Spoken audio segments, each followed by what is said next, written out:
pencerem ağırsından cıyıklap duracaklıgına oturalı çimeli bu aydılar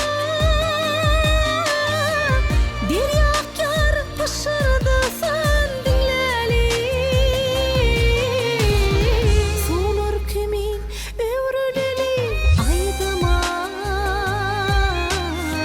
övrüleli urup gece dinmeli solar kimin övrüleli aydıma övrüleli urup gece dinmeli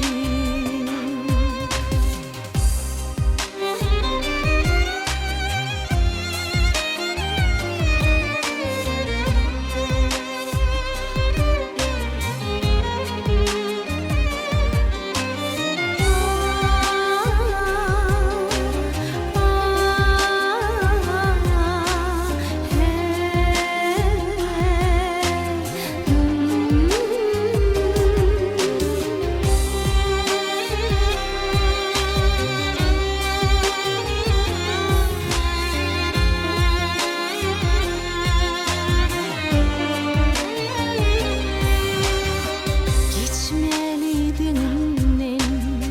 düğünün ömrünün kalsın olur evde kalsın bozulman kara gözlerimin küysep gelişini görsene ödünsü olman kara gözlerimin küysep gelişini